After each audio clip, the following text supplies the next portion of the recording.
Hello, everyone. Today I'll be here hosting this amazing session.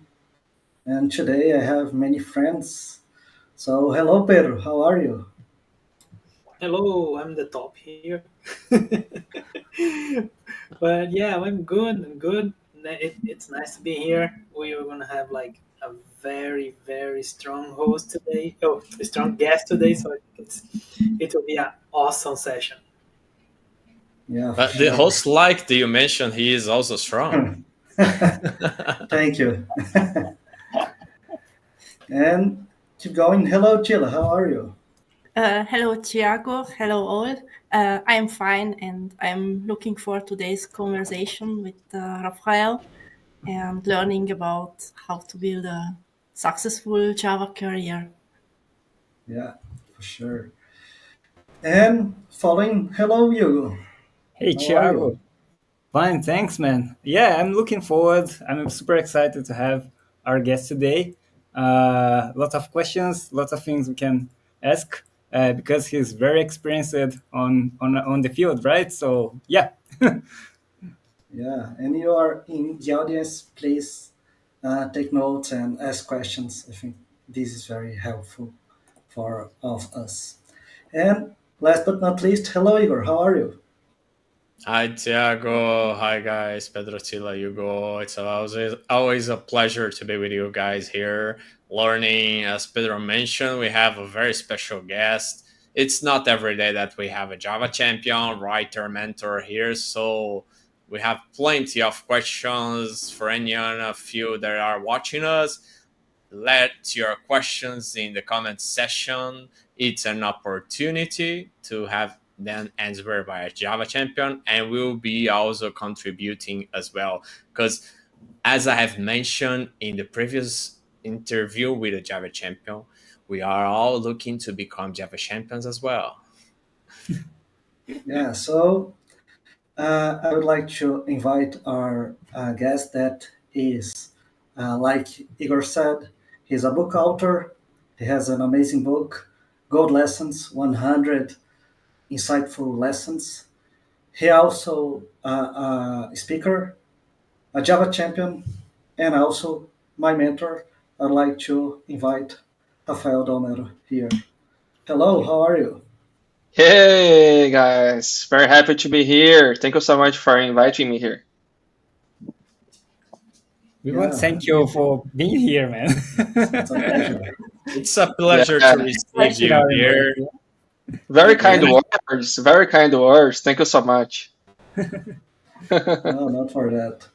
And we are going to talk about one subject today that it's very important that I think everyone needs to know because everyone have a career. So I think every Java developer should know about how to deal with career, and I think this is very important.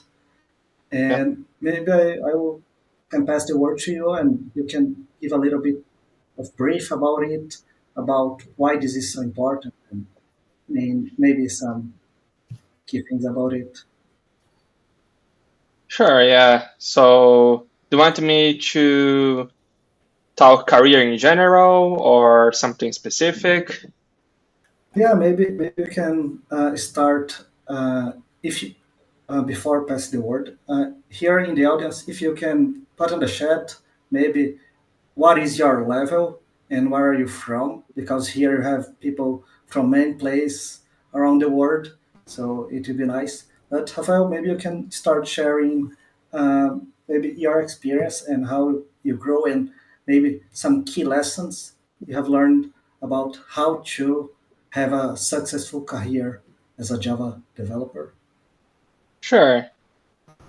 Well, the first barrier to break is to get the first job, right? It's not easy.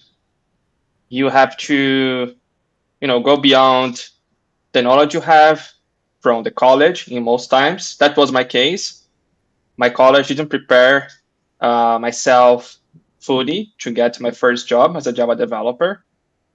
So I had to read books, I had to do courses beyond from what I was having in my college degree. So in the beginning, you have to go. we have to be a little bit of out of the box developer, right?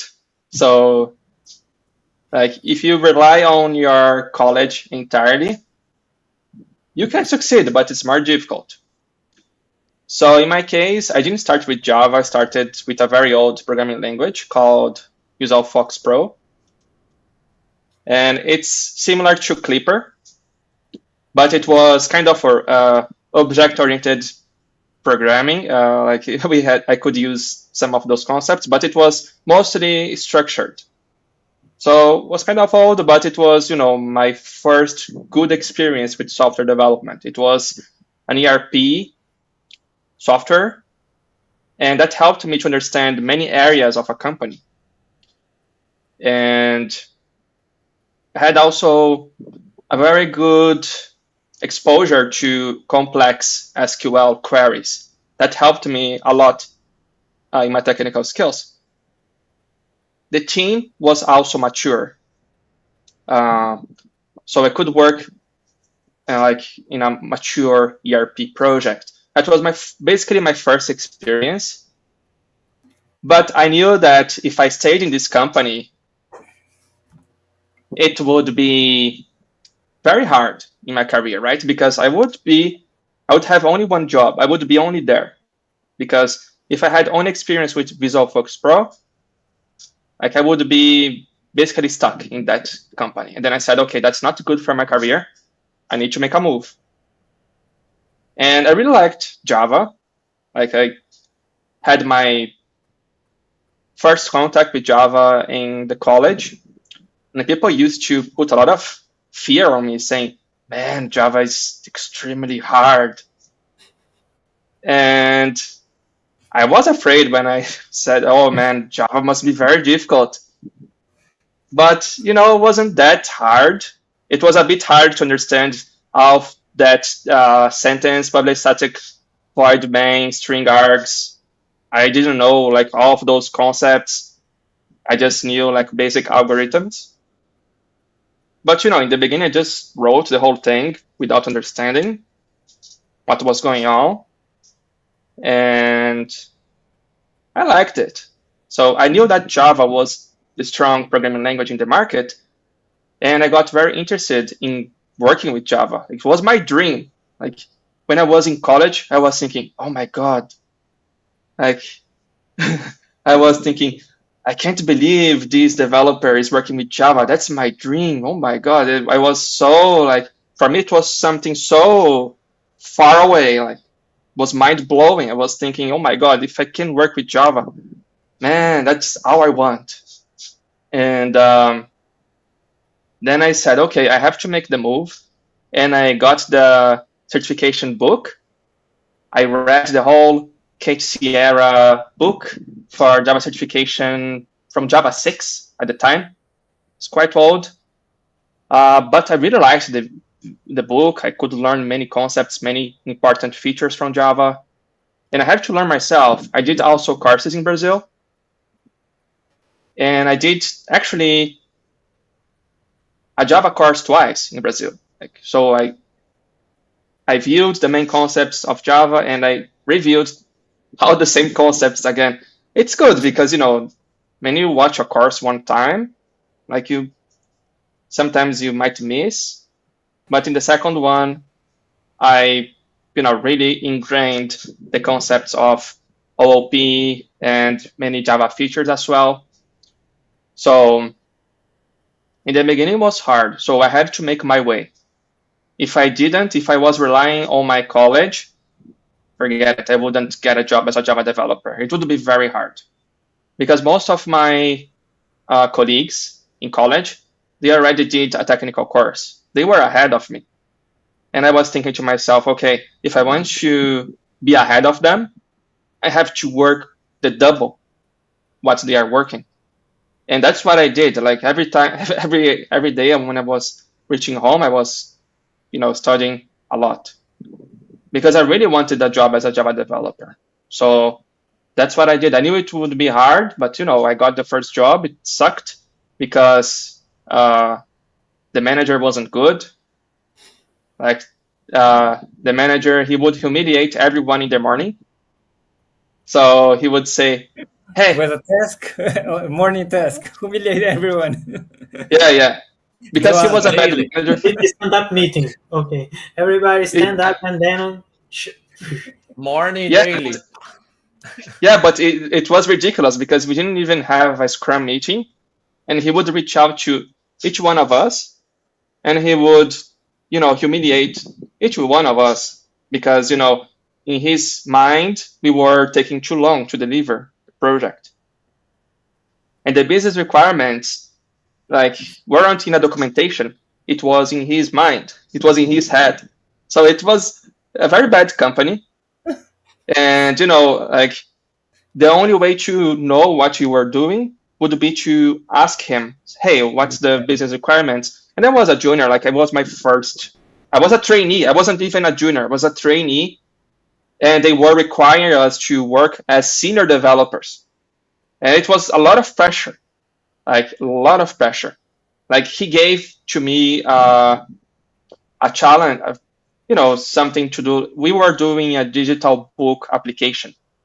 It was in the time of Amazon, so I had to basically upload the digital book in the bucket, Amazon bucket, and I would have to do an integration with a web service. It was something that wasn't easy. We were using Java EE, we were using JSF, we were using JBoss Scene. Like it was a weird kind of framework that you would create the model, the database model, and we had all the models, and then you would press a button, and JBoss Scene would create the whole application, but the code would be horrible. The code was horrible. To maintain that thing, good luck. So anyway, it was a horrible experience. In the end, the project was canceled, and then he started firing a lot of people. And unfortunately, I was included in this firing process. So it was 6 months. Maybe. It was a really bad experience. Yeah, Maybe and the it time, was of a course. gift. Yeah, I agree. It Yeah, it was was a. kind of a I'm gift. pretty sure. I'm pretty sure it was a gift to be fired from this project. Yeah, wasn't a good experience. Like they were really putting a lot of pressure on us as trainees. Like it wasn't good. And then I got another job. It was an okay company. The code was quite kind of bad as well. We were using EXT. It was like Yeah. not a very good framework. Like it was very weird. Like we were encapsulating JavaScript into Java code. XGS. I personally didn't like it. Like for me, like I didn't like the internal frameworks as well. So it kind of sucked in this company as well. But yeah, well, Yeah. I learned. At least I got some experience as a Java developer there. And then I went to another company. It was a much better experience because I was working for a bigger project, financial project, big team. I think there was like 80 developers there, plus architects, plus product owners. There was lots of things, and I was working with Java EE, with decent technologies. Developers were good there as well, which makes a difference. And then I moved to Ireland. Rafael, And before we keep talking about that, because then it's a big movement, right? Because you get abroad and move to Ireland. I'd like to talk a little bit about the certification because you said that you took certification and this helps, and you also have a blog that you post a lot of things that also help developers that would like to know more about Java and small things. So I'd like to know your opinion about certification and also this kind of challenge. yeah, so certification. So it really helped me in the beginning because I didn't have much experience with Java. So getting the Java certification really helped me. because you can understand Java a lot better. So, but there is a caveat, right? So for senior software developers, it would depend if it's worth it or not. For example, if you're looking for jobs and you need to find a job quickly, I wouldn't recommend you going for the Java certification. Why? It's because most interviews in the market, they don't ask you anymore concepts about Java. Instead, they will give you an algorithm challenge. And after that, they're going to give you a system design interview. So if you focus on the Java certification, it won't help you. It won't help you much in the interview. So if you're not focusing on interviews, it's okay to get the Java 21 certification. Obviously, if you're getting the certification now, get the latest one. But if you need to find another job, I wouldn't recommend you to focus on the Java certification. Because think about it. Why would you get the Java certification? Usually for your CV. Usually to get your LinkedIn profile a little bit stronger. But if you are a developer who doesn't care, who is courageous enough to share your knowledge. I know you guys here, you are all courageous to share your knowledge. You are here, you're hosting, you are speaking in English. I know it's not easy. This is a lot more powerful, right? To share your knowledge. You get your personal brand a lot stronger than getting a certification. So I would say that if you want to become better with Java and getting a new job is not a priority for you, go for it, but don't expect much of career growth. Because if you're a senior developer, they will say, okay, you have the Java certification. Can you solve my problem? No, bye-bye. So it's like that. It's like that. So it doesn't really matter if you have the certification or not. Well, it's good if you're a junior developer because it will boost your CV.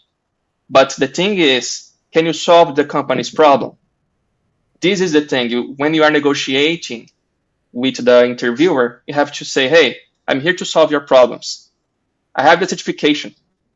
Then the interviewer will say, hey, I don't care, man. You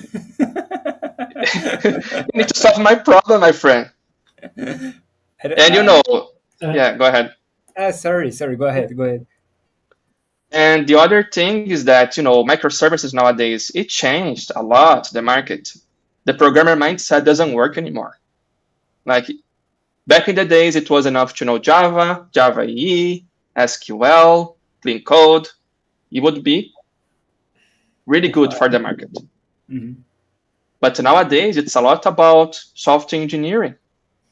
What do I mean by that? Gluing code together, integrating APIs, doing meetings, creating new architectures, building your microservice, making sure your microservice is scalable, making sure your microservice is secure. So clean code might be a little bit, obviously it depends from company to company. In big companies, usually it's more useful to be strong on clean code. Because, software maintenance counts a lot. But usually if you are in a mid-size or in a startup, it's not that important. So it changed a lot, the mindset nowadays because of microservices. So certification, to summarize my answer, I would say if you're a junior developer, go for the Java certification. I think it will really help you. But from mid-level to senior, I don't think it will help much in the context we are living today. Yeah, there's not that more waves that it has in the past, right? because No. in the past you had a lot of certifications, even those I don't know. Well, on the Java, I don't see that weight anymore. I'm not sure if the AWS for DevOps guys and architects, if it also add some weight, because I do see a lot of people doing AWS much more than Java these days. Yeah, AWS is definitely more valuable nowadays. Yeah, and for the .NET people, the MCPs or MCPs, But the name the Microsoft certification. but I They think Mm. they are very good as well. They yeah, and in the past there was another stuff that is the government asked for the certification for you so you could participate in. I think these already these still exist.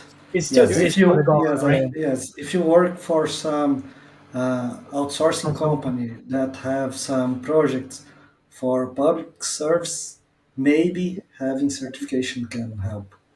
Yeah, Hmm. because they Then sometimes require that. yeah, it's just a requirement for today. Yes. I think in the year 2000 it started that being executed. I remember that because I was there in public service, so I saw this starting being asked for the people who were being hired by the government. But then after that, like in after 2010, I think it's at least for Java, it stopped being drop review the important. requirements. Yeah. Mm. Yeah, We still but have there's still certification for Java, like Java 17. We still have there like I don't know if Java 21 is already there. Probably, I think it is. Yes, yeah. Yes, probably. The this. last one I took it was the Java 11.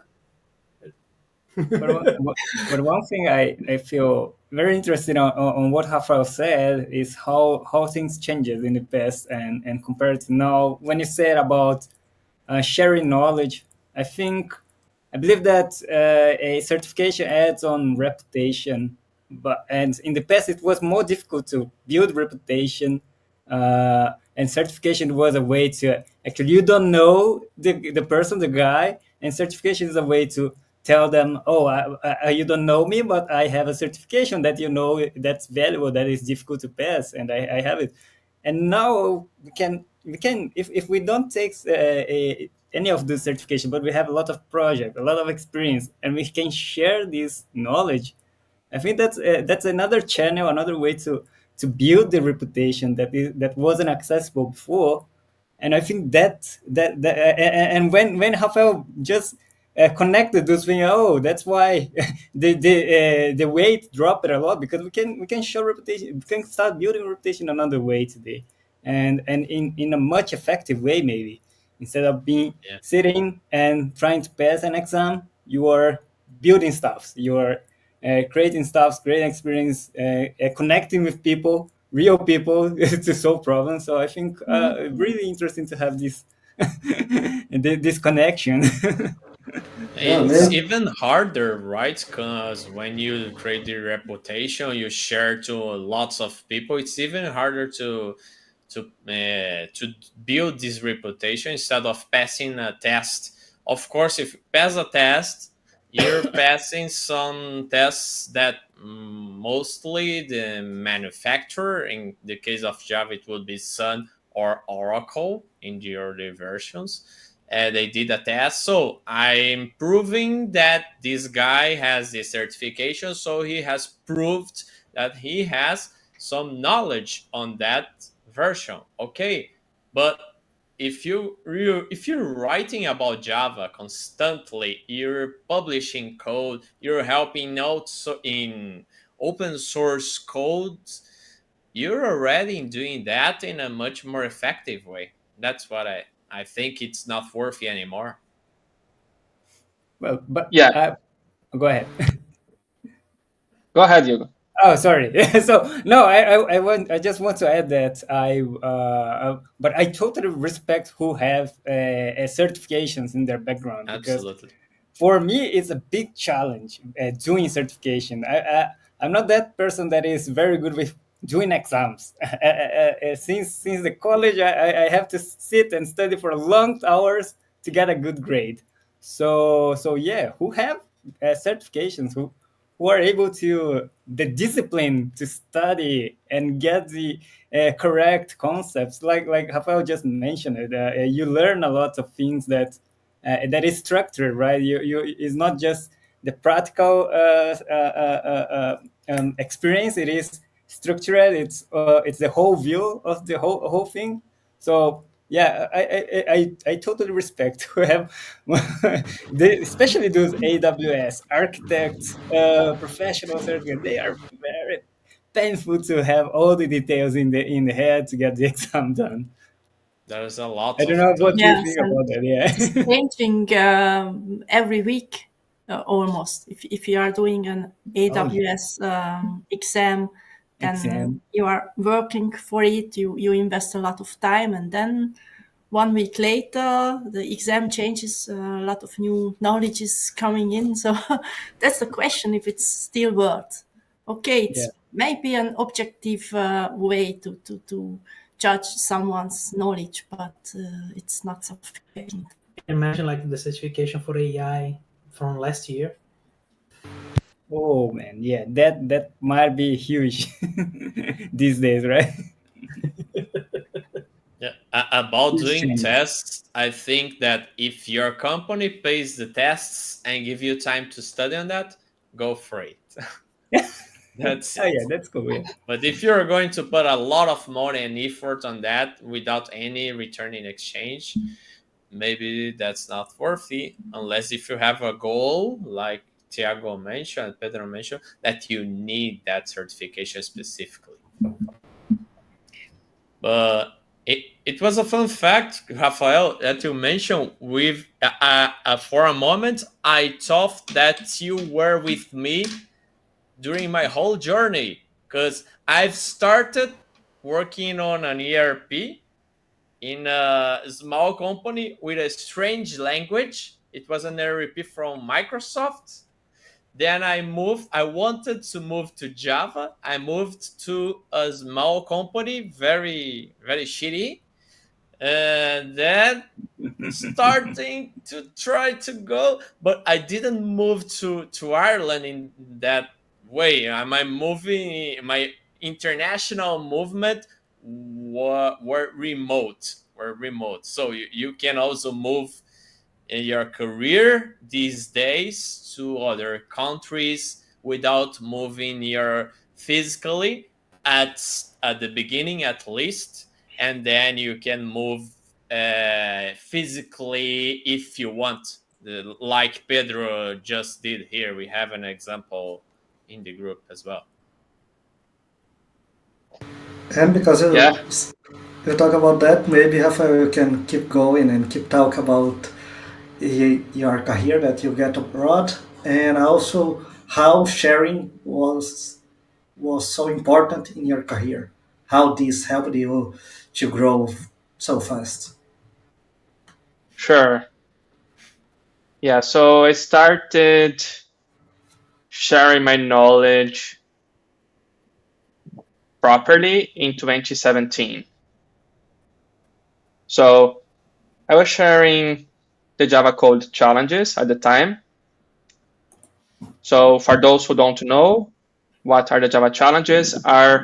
They are basically uh, like Java multiple choice questions that are similar from the Java certification questions, but they are a little bit harder, and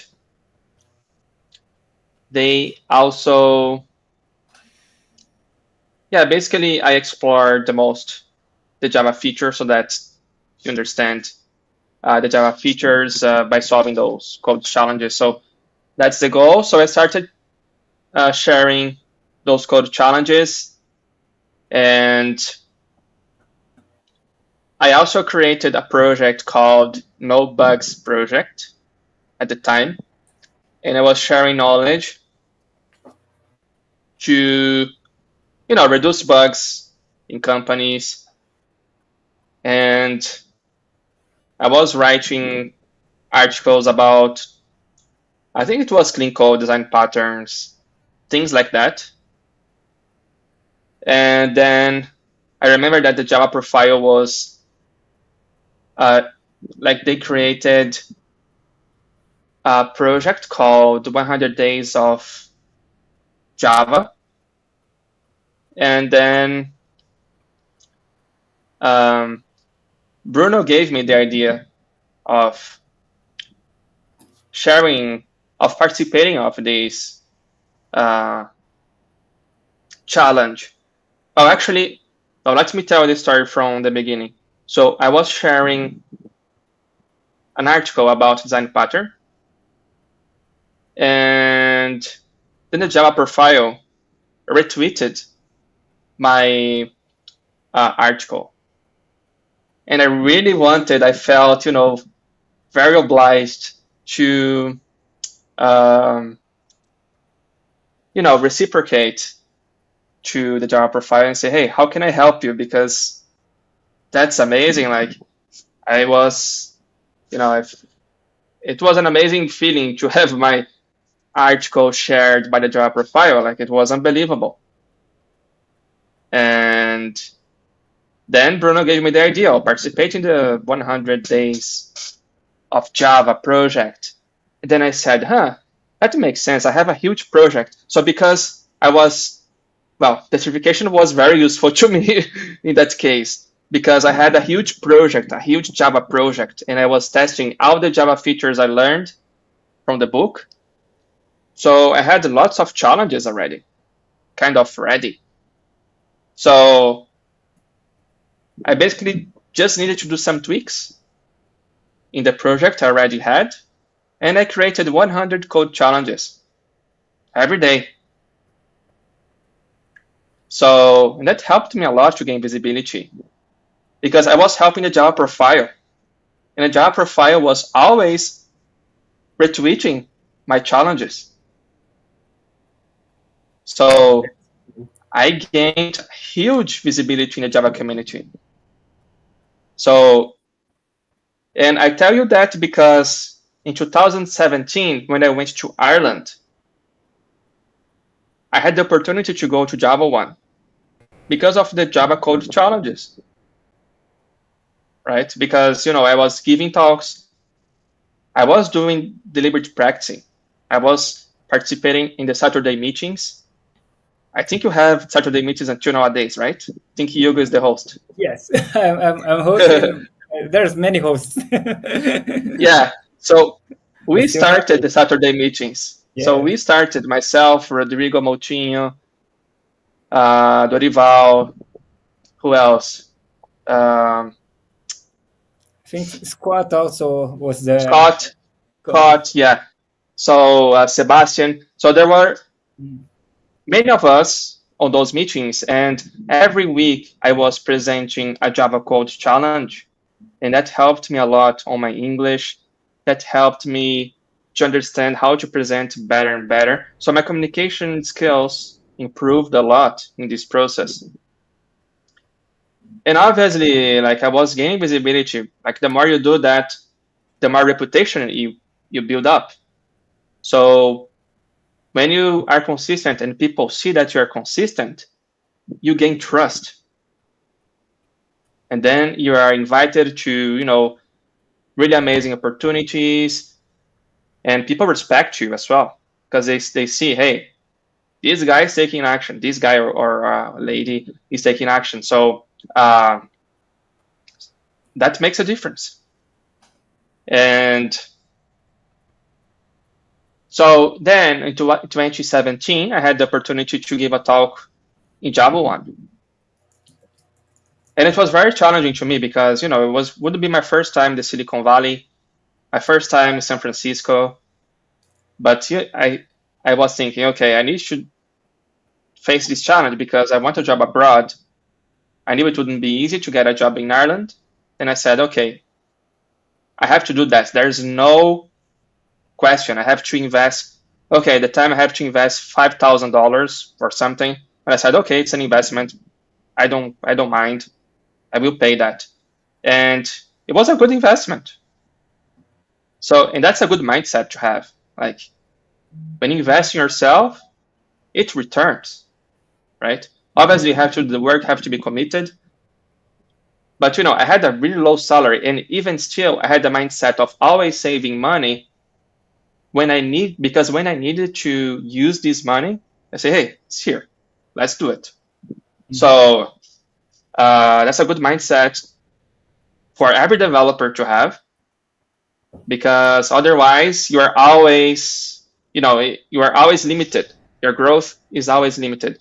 And my whole career was like that. Like even my courses, the courses I did back then, like I paid a lot of money. Like my salary was ridiculous, was very low, and I was paying like I think it was like 4 months of my salary I was paying for the course. So, and I said, okay, I have to invest in myself. That's what I need to do. I need to grow fast, and that's a good mindset for everyone to have.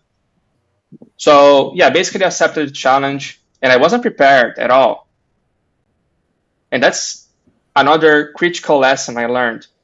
So I read many personal development books, and that's a very powerful lesson I learned, which is that when you get an opportunity, you don't need to feel fully prepared to face it. Because if you wait until you are fully prepared, I would be waiting until today to go to Java 1. I would never have the courage. And I said, okay, I'm not prepared, but I will accept the challenge and I will get ready in the process. That's exactly what I did. So then, I gave talks in Dublin. I prepared myself giving the Java Challenges talks in Dublin. Then I gave another talk in Belfast. So if you don't know those cities, they are the cities from Ireland.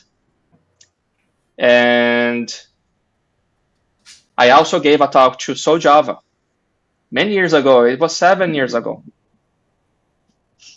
And it was great because, I gave the same talk 3 times to get prepared. Probably, I did some dry runs as well. It wasn't only those times.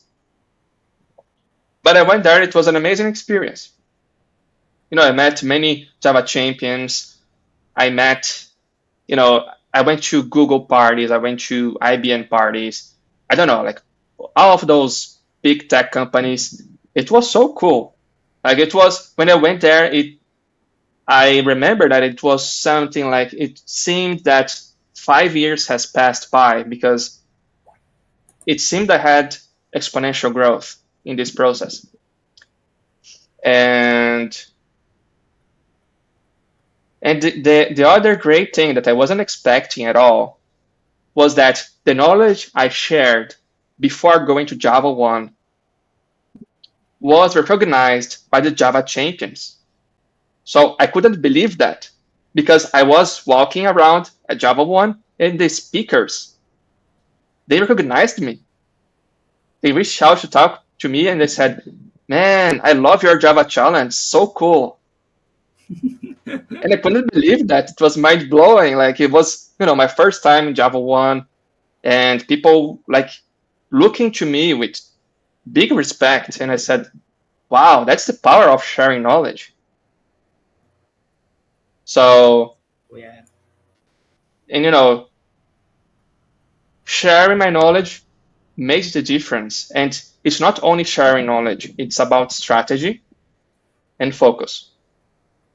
Because if you're sharing random things, it's very difficult to get visibility. But if you're focused on one thing and you are the best in the world in that thing, then you fly. And that's why you have your focus phrase as well, right? So it's not for no reason that you create your focus phrase. It's very important because then you solve a specific problem and you're going to be well known for this specific problem you solve. So I also had my focus phrase. I still have it. But at the time, it was like I help Java developers to work on a stress-free job. And and have fewer bugs. That was my focus phrase. So, and obviously, by knowing the Java features a little bit better, you can reduce bugs. You don't reinvent the wheel. You create better code. Uh, you create more maintainable code. So there are lots of benefits about knowing Java better. So yeah, sharing your knowledge is very important.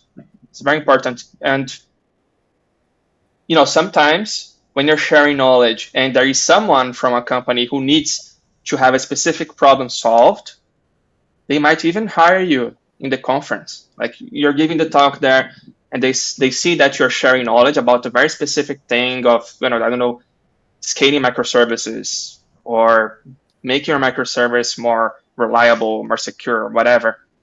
And then sometimes you might be even hired for,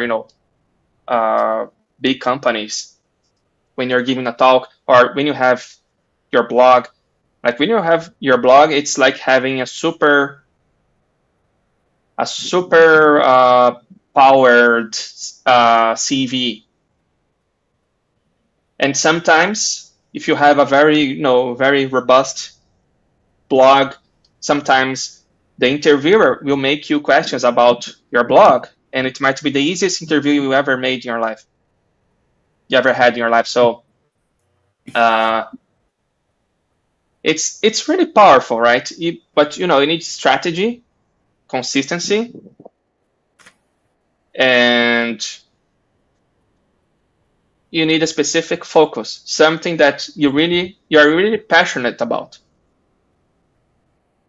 So, and obviously, like you have to always share your knowledge in the direction of your next career step. So, for example, if you want to become a developer advocate, share specific things that you would have more chances of being a developer advocate. If you want to work like for, I don't know, fintech, maybe share knowledge about security, be a specialist security. Or if you want to work for those big techs, maybe share your knowledge about creating scalable microservices. So obviously there is a strategy. It's connected to your career goals. So you share knowledge regarding considering your next career steps. So yeah, always create your focus phrase connected to what you want in your career. It's Yeah, very amazing. true. Well, oh, sorry. Go ahead. Go ahead, you, no problem.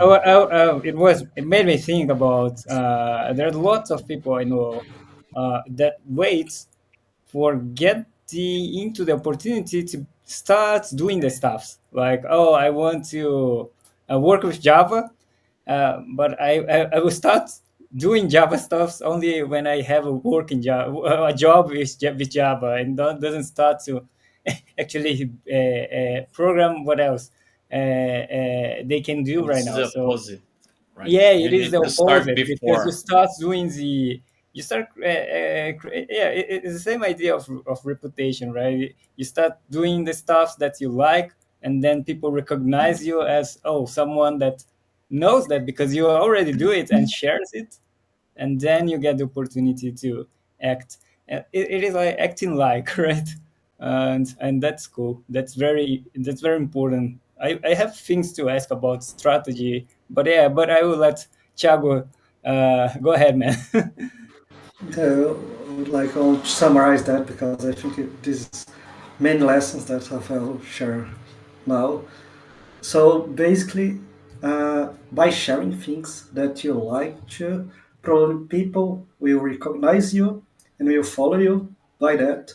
So, for example, not talking about technology, but let's say that you like a lot football. You talk a lot about football or about soccer, and you like and you talk a lot about that. So probably someone that works with you and wants to talk about soccer will go and will talk with you about soccer because know that you know a lot about that, and it will be a good chat. So the same happens with IT. So if you talk a lot about, for example, Java, if you share a lot about Java, people that like Java will maybe, like happened with Rafael, recognize you on Java 1, and then we recognize you by sharing these kind of things that they also like.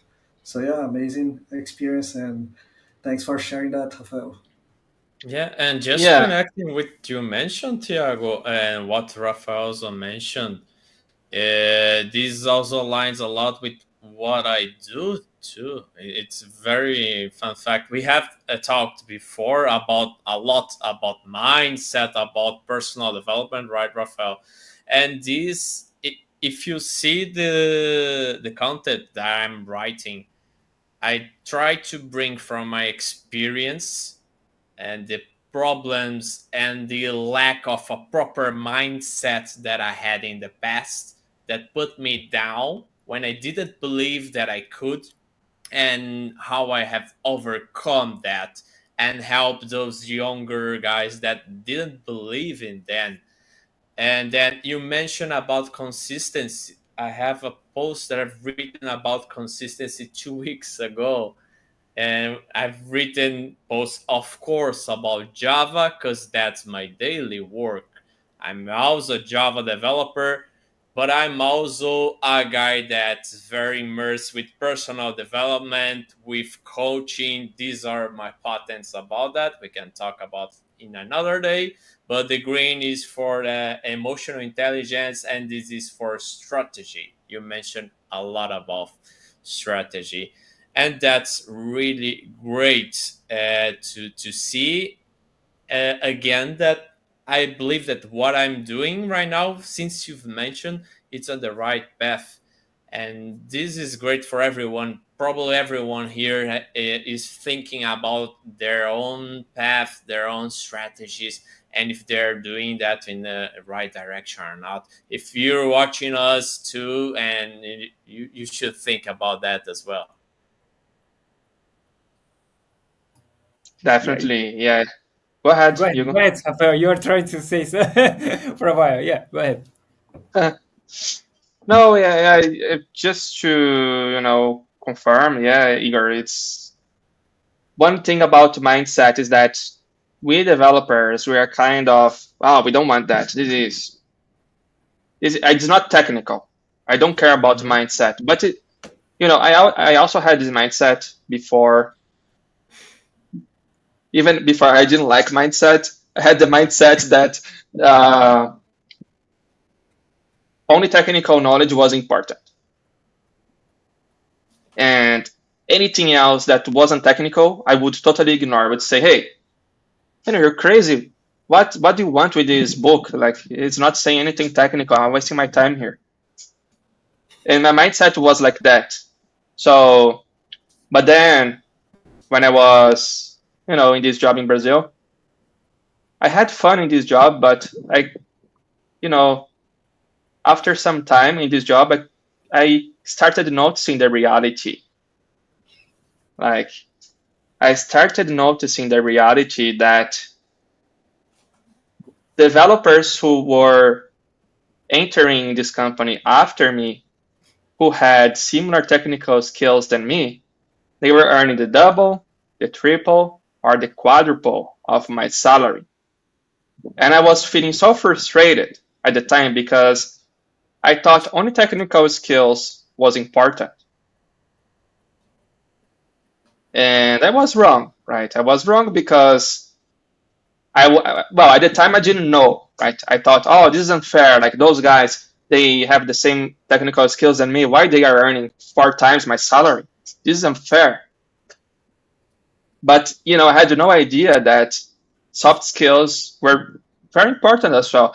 Soft skills, when I say like communication skills, ability to talk to business, ability to Absolutely. understand the business more deeply, ability to talk to non-technical people, ability to negotiate your salary, the ability to market yourself as a software developer. When I say market yourself, you don't need exactly to share your knowledge publicly because I know this is a huge challenge for every developer. It's hard. We know here it's hard to do that. I know it's not for everyone, but at least if you don't want to expose yourself publicly, at least develop the skill of sharing your knowledge in your company, even to mentor a junior developer, right? And I had no idea those skills were important, and that's why I was earning a lot less than those developers. So, and another element from that is mindset, because my mindset was weak at the time. I was thinking it was unfair, but it wasn't.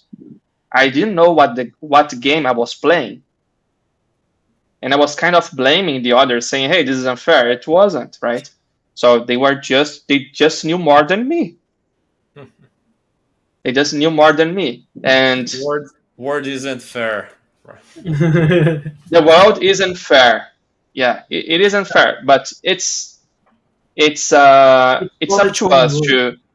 to have the right attitude. If it's fair or unfair, it's fine. Like at least you do the things that is in your control, that are in your control. So if you have the control of saying, okay, what those guys are doing that I'm not doing, and then I started noticing that they were communicating better than me, they were showing their work better than me, they were negotiating better than me, they were doing networking better than me, they were doing lots of things better than me. And because I had this small mindset, thinking that only technical knowledge was important, I was losing. I was losing the game.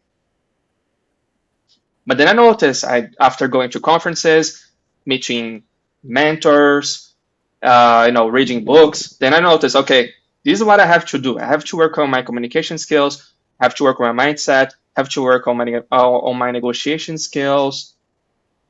There's a lot of work to do. Exactly. That's like a good Communication thing. is key, is crucial. I could say from even when I started working with international companies, I've been in a there I had an experience, I believe it was last year, that really changed my mind about communication, Rafael. I was in a team with only Indians, and they were in India, and they talk a lot, and it's not easy to neither to understand or either to speak or have your voice heard. And that situation made me afraid sometimes. But then I need to do a brainstorm about my mindset on how to approach that situation. And I was putting myself in a position that I was lower than them, and it wasn't. We were on the same level or even differentiate level. When I understood that to myself, my communication started, but I needed to believe and did that. And when that changed in my mind, my talk in each call with them just changed. I started to speak a lot more. I started to make more questions. I started to gain more visibility. Because if you don't take action, you just disappear and you go to the end of the line. And you will not be the one that will be promoted or gain visibility at all. And this was a experience, not a great one, but I believe that lesson was crucial for my whole career and for my whole life, I would say. So just to add to what you mentioned, it's really key. I just want I just want to say hello to Blenda first, and then I'll pass to Pedro. He raised his hand there. So hey, Blenda, I see you. You message here. Actually, I wish to hear. I forgot to ask people in the audience if you have any question or what is if you want to share your biggest challenge in your career. I think it's very interesting to share here because we are here with Rafael Del Nero. He shared his story here, Some of them I heard first time, so it was really interesting to hear. And it was only here on Out of the Box Developer. So yeah, if you have anything that you would like to ask, he is the right person. And oh, so Danny Velarde is also great. So guys, really enjoying it. Great, thanks, Danny. And Hi, Danny. if you have any question, please share with us. I think that's a great place to do that, since we are talking about sharing, right? And yeah, Pedro, go ahead, man. You are Yeah, you have raised the hand. Yeah. I was about to ask a question about what Rafael was saying. These technical skills versus soft skills, and we all know that the that soft skills are very important, and looks like they have like a huge amount of importance in our career growth. But I think it depends on the where you are in your career, right? So can you talk about this? Like in the beginning, we need to focus more on technical, and then soft, and in the middle, we like focus more on the soft, and then we can leverage the technical a little more. What do you suggest in this topic? Yeah, definitely.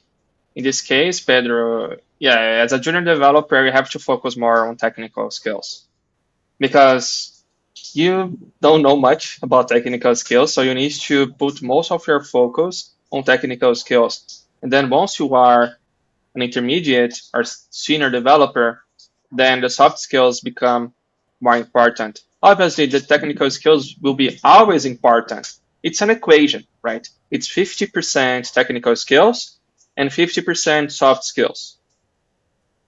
So, and Always. both combined are very powerful. When you say 50%, it always during your career, like always in your career, in all your career, it's the same. I would say like when you're a junior developer, it's eight. I will put a rough number here. Obviously, there is no exact number, but Sure. like when you are a junior developer or a beginner, I would say 80% on technical skills and only 20% on soft skills because you really don't need to know much about good communication. If you have obviously good communication skills, it's a plus. But if you don't, at that point, if you are good technically, that's good enough for a junior position, right? So obviously, if you're a junior developer, even if you don't have good soft skills, just be kind with other people, right? Like just the minimum like education, like be polite to everyone because you depend on the more experienced developers. So Also, be this very skill has kind to been them. rare, I think.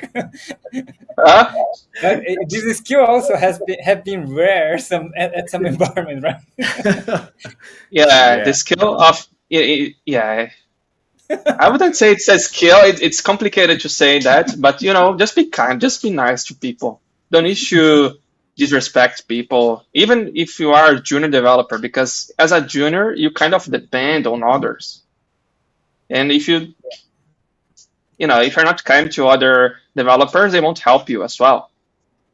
So like that's the minimum, like as a junior developer. But then as you go to intermediate or senior developer, then yeah, work on your communication skills, pay attention on the business requirements, try to understand the big picture, uh, because that will help you to grow faster. Yeah. Yeah. Another question. What makes you start are technical, but what makes you progress in your career are your ability to communicate, to be kind to others, to be there for them, and not only them for you, and be part together as a team.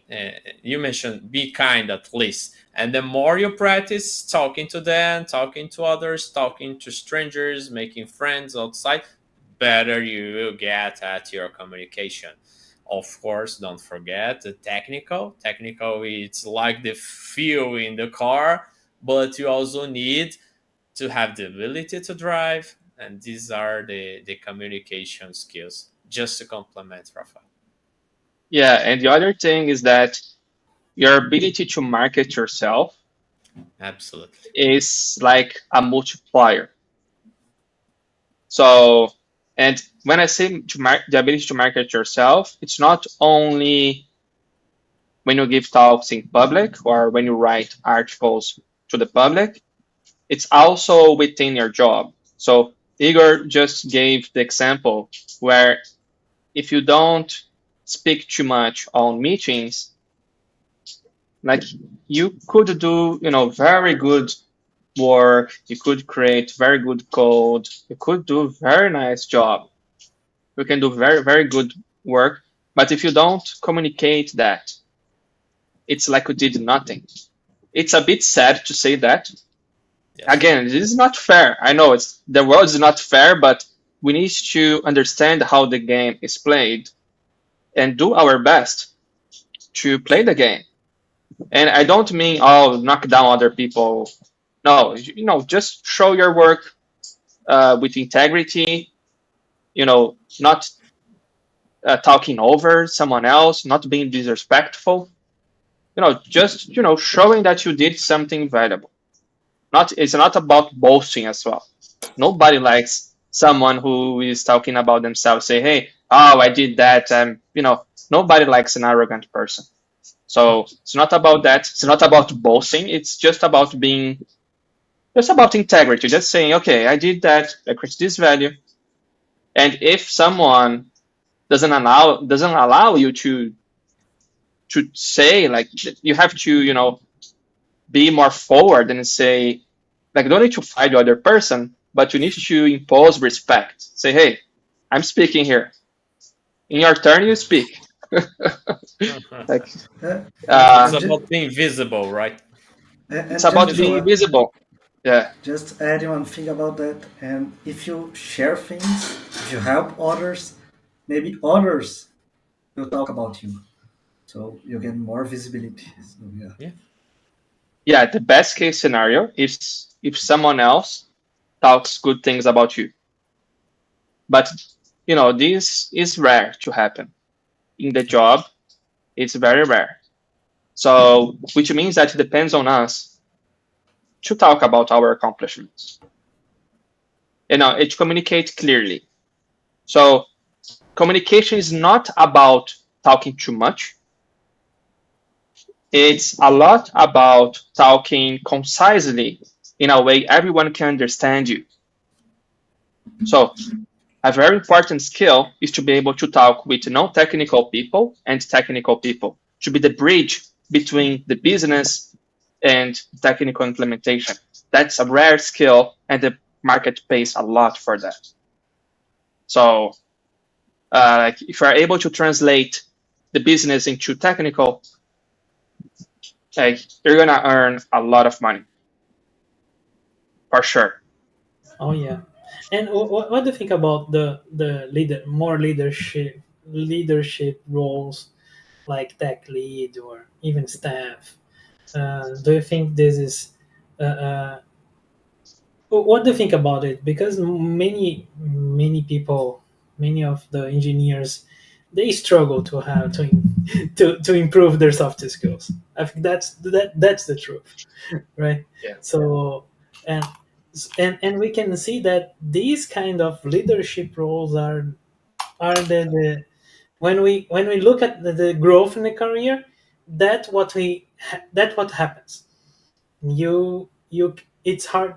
You need to grow in this in soft skills to get to these positions, right? And Yeah.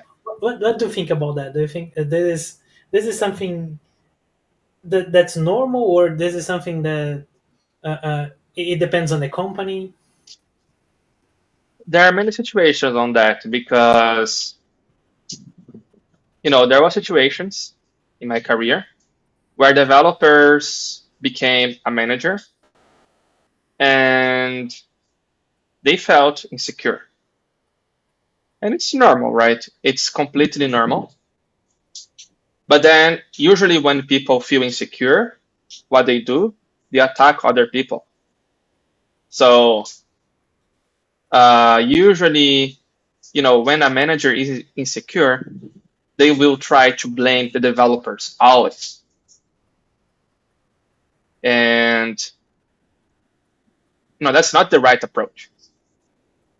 So, and sometimes they get very stressed out. They can't deal with the responsibility because it's another career. It's something else. If you're a manager, it's completely different. You're not dealing with. You are still dealing little bit with technical stuff, but it's not that much anymore. So you're dealing with people, and people are different. Like you can't like treat everyone in the same way. There'll be people like everyone is different, obviously. So you, as a manager, you have to have at least a notion that everyone is different. So you have to know what motivates like each one of your of the developers. Like how can you help them to advance their careers? What motivates them to show up? What motivates them to do a good job? So as a manager, you have to serve. It's not like being an annoying boss. Nobody likes an annoying boss. Like if the developers notice that you're being annoying, they will knock you down. So so it's natural, this insecurity, and usually in this transition, when there's no mentor, they do a bad job because they feel insecure. It's too much pressure. They don't know how to deal with people because people are different. People are complicated. And usually they do a bad job. But a good solution in this case would be to have another manager who has some experience mentoring this developer who is doing the transition. I think that's a good thing.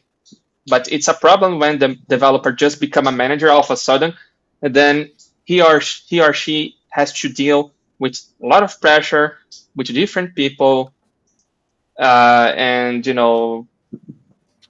they don't know how to deal with that.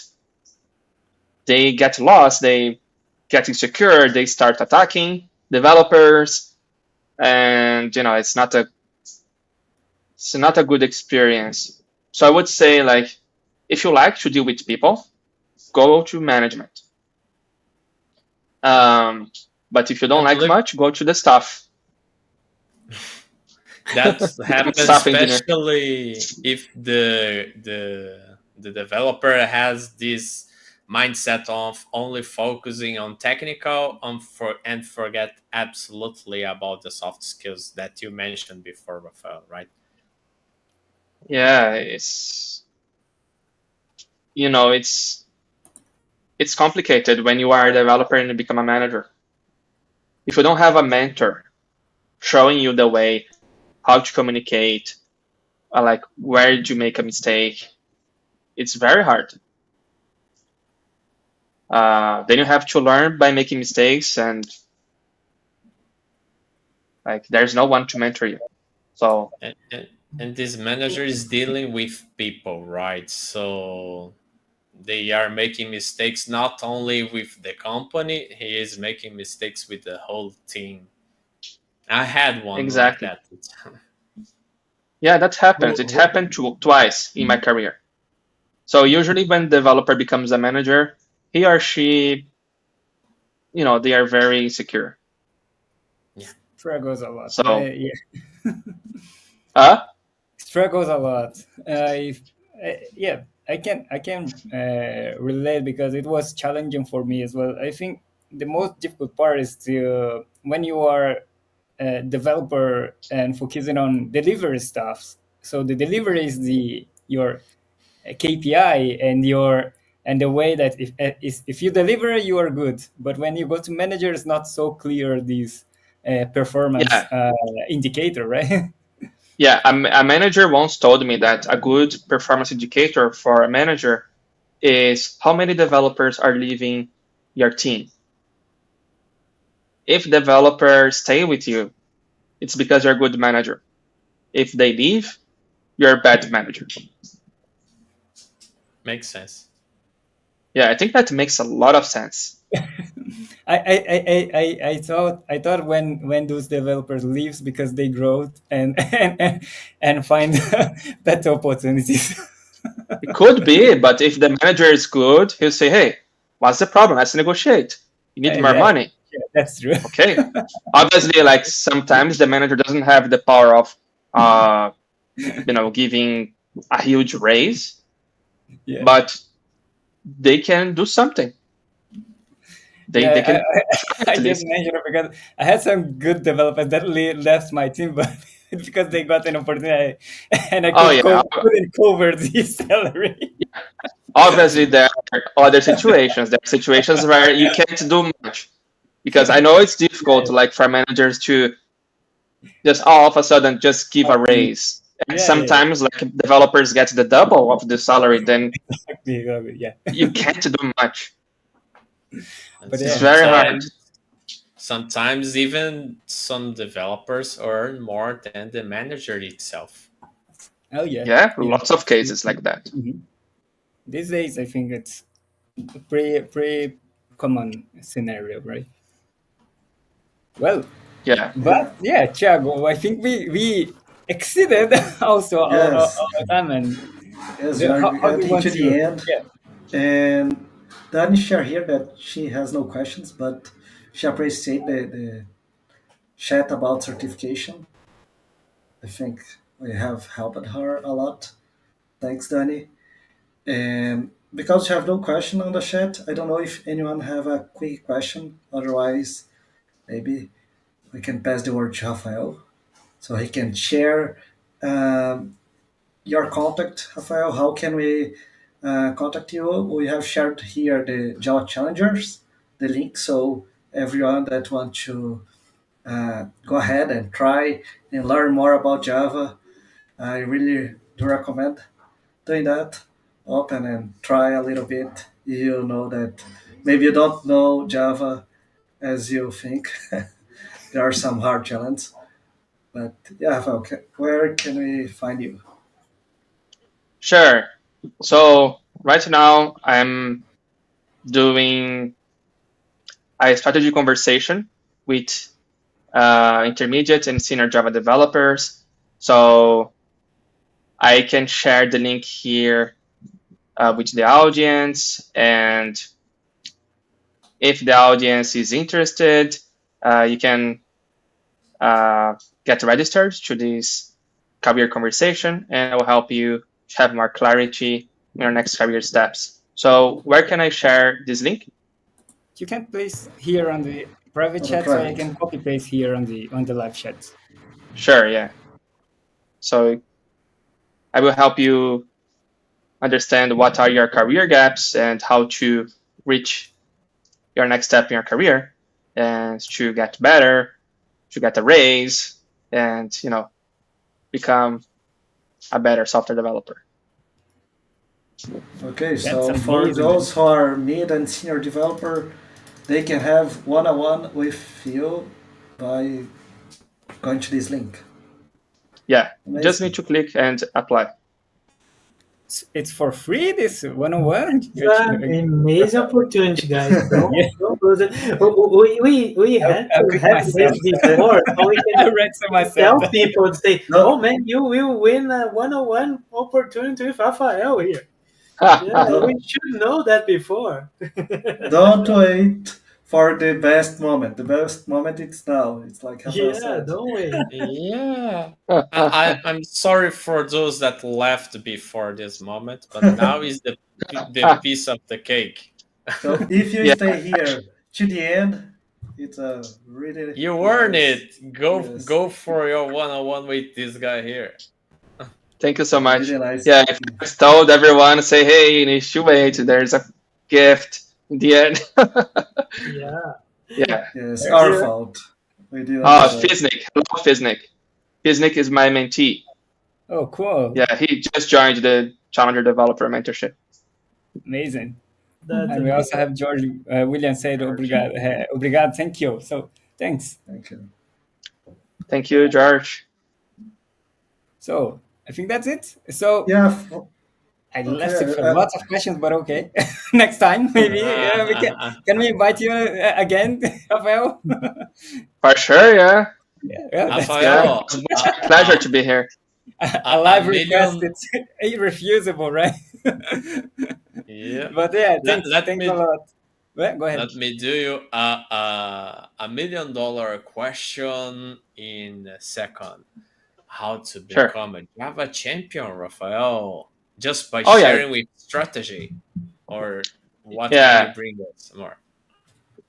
Sure. Yeah. So if you notice my story, it's a lot about becoming a Java champion. So there are some pillars. The first one is sharing your knowledge. Obviously, it has to be in English. Have a focus. Have to be consistent, and have to create an impact for the Java community. And not only that, you have to gain visibility among Java champions. Mm. So how can you do that? Share knowledge where the Java champions are. Create a Java as a group. You don't need to be the jug leader necessarily, but helping the Java as a group is great. For example, you can find speakers. You can find speakers who are Java champions. And then you show directly to them that, hey, I'm contributing to the Java community. There are other ways to become a Java champion. You can also contribute to open source projects. That's what Otavio Santana does with Mastery. And he mostly became a Java champion because of his amazing contributions to Java open source. You have also the path of writing articles, or the path of giving talks, or being a jug leader, or writing books. For example, Jean Boyarsky, she became a Java champion because she wrote many Java development books, many Java certification books. So you have many ways to become a Java champion. So you basically need to create an impact for the Java community. And the other important thing is to gain visibility among Java champions. Why? Because it is a Java champion who will nominate you to become a Java champion.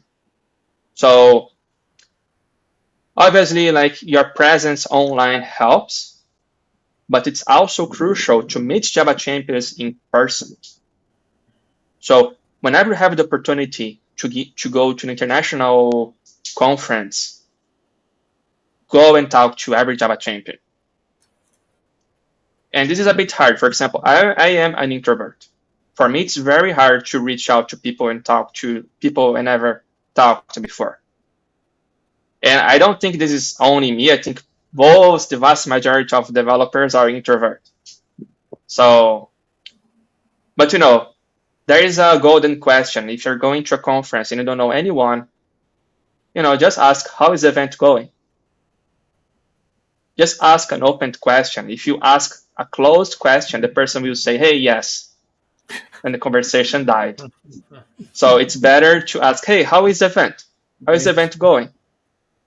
And then, Java champions are so nice. So humble. So humble. And yeah, go ahead, Pedro.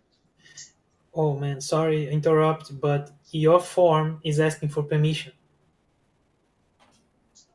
My form? Yes. Uh, After we click on the name, when we click and put name and email, and we have the click, oh, now fill this form. And when we click it, it asks for permission. Oh, thank you. Let me. Okay. I think now it's. I think you can do it now. Yeah, it worked now. Try again, João. Try again, João. So we're just solving some bugs. production. Yes. No bugs project. So the bug was solved instantly. That's why Yeah. he's a Java champion, guys. You understand? It's They not showing how to only solve about bugs In on a production second. Yeah. in a second. it's Yeah. instantly you meet the Java champions in person, you write articles, you make an impact, and you solve bugs on the fly. It's that I was the saw last bugs part. in Bugs production. free. In Yeah, bugs production free. directly. Why No, test it it? was not in production. It run all the test units and then pass it to the quality gateway and then deploy there. It was just too No fast. need. No need. You are the GVM. No need for that. Cool. Yeah, but But the key to be Java champion is to create an impact to the Java community. Do that consistently and strategically. In a way, you create also networking with Java champions because the community is the power, right? And to be a Java champion, it's not through technical tests. It's not through specific, multiple choice tests. It's a community.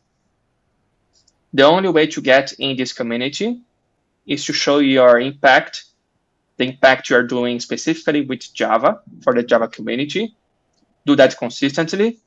Show your work to Java champions, and you be rest assured that you're going to become a strong candidate to become a Java champion.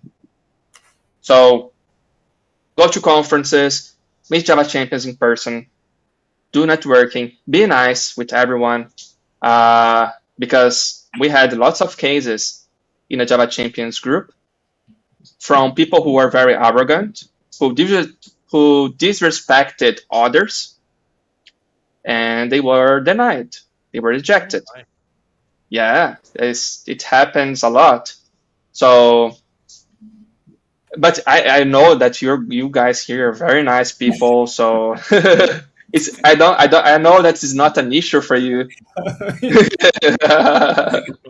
So yeah, but basically, it's to be consistent, strategic, and create value for the Java community in a consistent way. You guys are doing that. Keep doing that. Be visible to other Java champions, and eventually you're going to be nominated. You're going to be nominated to become a Java champion as well. oh. Great, great. Thanks a lot for all of these hints. I believe I never heard of them combined as you've mentioned right now, and this is a mind-blowing idea you just brought us. Thanks a lot. So you just need to address some steps of the strategy, and the hardest thing is consistency and but this impact, I would say, it's the thing, but it will be during time, adding grain by grain each day, right?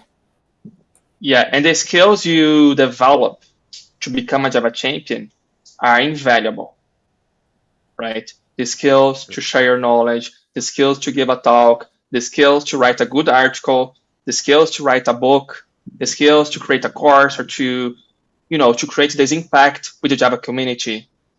It's invaluable. So you become a Java champion before having the title. To have the title of Java champion is just a recognition. Actually, the most valuable thing about being a Java champion are the skills you acquired. It's not exactly the title. Amazing. Yeah, makes a lot of sense. But if you want, you do become a Java champion before getting that title, but you mentioned you need to share your knowledge where Java champions are and you're seeing, right? And how that happened to you? Were those Java champions that saw your content and they reach out to you? Hey, Rafael, I believe you deserve to be a Java champion, or how that happened? You were looking for that or something like this. So no. So when you become a Java champion will reach out to you. You don't go to a Java Okay. champion and say, hey, I want to become a Java champion. No, it doesn't work like that. So basically, someone will see your work. They will say, hey, you have the potential to become a Java champion. Oh, I see. Then, when that happens, you fill out a form. And in this form, basically, you put all your contributions. So save all of your links. Save all of the links from the talks you gave, from the contributions you did for the Java community, because the more contributions you include in the forum, the better. Like your application to become a Java champion becomes stronger. So basically, if you out a form where you talk about your experience, you say uh, basically through out your contributions and knowledge sharing, you show the Java community that you are a technical luminary. Basically, you're someone who empower other Java developers to become better. You show in the form that you are a community guy, community girl, and um, you show that you have experience, that you know your stuff, and then probably the Java champion will give a good look on your form, on your application form, and make sure you are writing as much details as possible. Because we've seen some applications where they didn't put a lot of details, and Java champions don't like that. So whenever you're applying to become a Java champion, just include everything you've done. Like, and show as many proofs as possible. How can you show that? By including lots of links. So if you give a talk, if you gave a talk and it was recorded, get the link. Like if you gave many talks, get the link, record it, put it there. And the other detail is that all your contributions preferably must be in English. Because, if it should count if you give a talk in Portuguese as well, but it's a lot faster if you share your knowledge in English. If you write articles in English, if you give talks in English, because otherwise, like the Java champions won't understand what you're saying.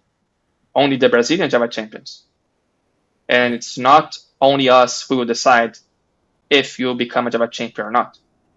It's everyone in the community. So make sure you're sharing your knowledge in English. That's a great hint. I even written an article about sharing in English last week and the importance of the language, but also a good point you mentioned to save all of your links, even when you're writing in a blog. If your blog disappears during time, I believe that maybe doesn't help. So maybe have a backup of that blog somewhere, or have it uploaded otherwhere, or sharing in a community.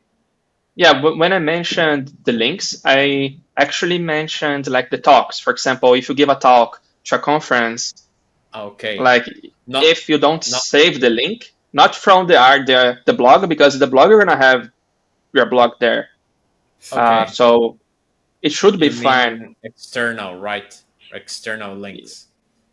Yeah, external links. So for example, if you publish an article for InfoKio or whatever other website, then you don't have full control on that. So those links are valuable to keep. Or a talk you gave. For example, if you gave an online talk, keep this link as well. And you can also share all the talks you gave on your blog. You can say, hey, those are the talks I gave. And Elias Nogueira does that very well. Elias has a GitHub page with all the talks he gave, and he separates by year. It's very well organized. It's a very good idea. I didn't implement that exactly, but I like it. It's an idea. If you want to implement that, I think I see. Yeah. Yeah. Yeah, But, I've shared this live conversation on my blog just before this started. So If anyone enters there right now, they're watching us live. Oh, nice. Very good. About that, I think Alina does that also. She also have a GitHub project with, and I think this is a very good idea. Yeah. It's a good idea. Yeah. It's it's well organized. You can add that on your blog. It's nice to see your accomplishments as well. Then you see, okay, oh, those are all the talks I gave. Oh, it's a lot. It's true. So, Well, great. but Thanks I a think, lot for answering yeah, that, Rafael. we can keep. I still have lots of questions, but I was holding myself, and Ego started to ask questions, and then I feel that Don't hold yourself, yeah. Hugo. Put it out. I want to hold it for the next time we're gonna have Rafael here. I hope he can be with us in the future sessions. It was really nice to have you here, Rafael. It was very good conversation. We already had also the comments from the Danny, who enjoyed a lot the certification talk. So yeah, we have a lot of things to share here. But do you want to uh, wrap up with any last tip that you would like to share with everyone that is watching us? Sure. Thank you so much for having me here. It's my pleasure to be here, and I really enjoyed to be here. Well, the lesson is to not wait to, be better. So, very important career lesson is to never stop learning, because it's a lot easier to do, bit by bit, instead of, stopping completely, studying and improving your craft. And then after 1 year or 2 years, then you say, hey, now I need to catch up. Then it's going to be very hard. But if you do bit by bit, like, study a little bit, like every week, and Baby steps, right? baby steps. And, knowledge is, it happens the same as money. Like it happens the compound effect. And if you do that little by little, your knowledge will compound, and it's going to be the best thing you're going to do for your career growth.